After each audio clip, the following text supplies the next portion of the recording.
This exercise shows a depth auxiliary view. A depth auxiliary view is derived from a front of an object and will show true depths. Again, let's make sure so we can use the letters to label all the visible surfaces in the given view, and then use the line and the surface relationship to find out where they are in the two views.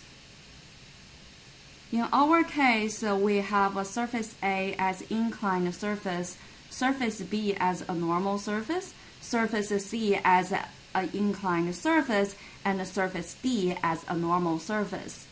Let's make sure so we can determine the dimension and then draw the same size glass box. This object is 6 units wide, 4 units high, and 4 units deep.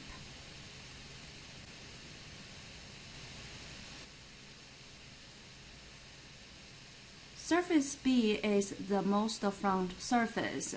From the front view, we can measure the width, measure the height to draw this true size surface in the isometric view.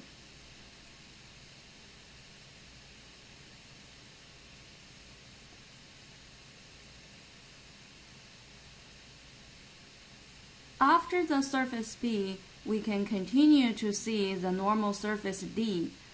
Normal surface D is a true size surface in the life side view. So from the life side view, we can measure the depths, measure the height to finish the surface D in the isometric view. After B and D, we have to switch to the inclined surface A. Because the surface A is an inclined surface, it is much easier to use numbers to label the corner points to find out where they are in the given two views, and then use the numbers to locate the surface A in the isometric view. In this case, we use 1, 2, 3, 4, and we can determine the height, width, and the depth in the two given views, and then to see 1, 2, 3, 4 in the isometric view. Once we have 1, 2, 3, 4 connected in a sequence order, we can see the surface A in the isometric view. After the surface A, we have to draw the second inclined surface, which is the surface C. Because it is an inclined surface, because the two corners are already labeled by number 1 and the number 4, we can continue to label the rest of the corner points by 5, 6, 7.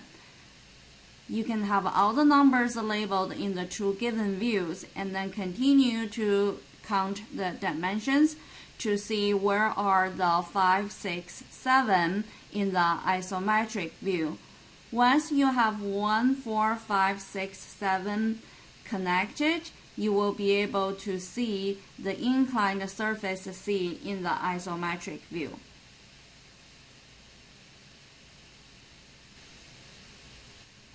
If you count the inclined surface edges in the two given views, you can see there's one more inclined surface on the back side of a surface A. So in our case, we can continue to finish the last surface starting from the number 7 to determine this back edge, and then so now have the rest two edges completed. We can label this back side surface as A prime. So make sure you have all of the surfaces labeled and you know where they are. This will help to determine the final completed full auxiliary view. Now we are ready to draw the auxiliary view. To this problem, because we are going to have the auxiliary view projected off the front view, so the dimension we want to measure from the left side, it is from the front to the back. It is the depth. So the depth is going to be transferred to the auxiliary view to obtain the true size surface C. It is considered as a depth auxiliary view. Follow the 7 steps. Let's determine the location of the folding plane lines. Between the auxiliary view and the front view, we have this folding plane line parallel to the inclined surface edge. Between the left side and the front view, we have this folding plane line as a vertical line. Since we have to measure the depth from the left side view, we place this second folding plane line close to the front side of the left side view. After it, we are moving to the inclined surface edge of the front view to draw the right angle construction line. This construction line will help to locate the numbers for the surface C in the auxiliary view. Because the true size surface C is our focus in this auxiliary view, let's locate 1, 4, 5, 6, 7 in the auxiliary view first. Count the width, height, and the depth in the two given views to locate these numbers. And then you're going to have all these numbers connected in a sequence order to see the true size inclined surface C in the auxiliary view. This is considered as a partial auxiliary view. Once we have the partial auxiliary view completed, we can move on to the rest of the corner points to focus on the rest of the surfaces. For example, starting from this corner, we can continue to do the right angle projection to have the construction line perpendicular to the folding plane line, perpendicular to the inclined surface edge. From this construction line, we can focus on the surface E. Surface E, it is connecting to the surface C. It is not the true size in the auxiliary view. After it, we can continue to project the construction lines to the auxiliary view to see the next surface we want to focus, which is the surface D.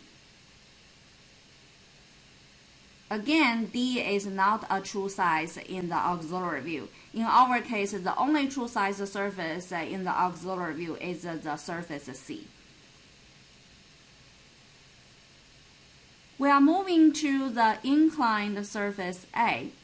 To the inclined surface A, because it is foreshortened, it is continued to be foreshortened in the auxiliary view, we have to pay attention to the number 1, 2, 3, 4 to see how to have these numbers projected to the auxiliary view from the current corner points in the front view. Once you locate these numbers in the auxiliary view, you will be able to see this foreshortened surface A in the auxiliary view. Remember, A prime on the other side is a same shaped surface as the surface A, so you will be able to continue locate the points to have the points connected to finish the A prime.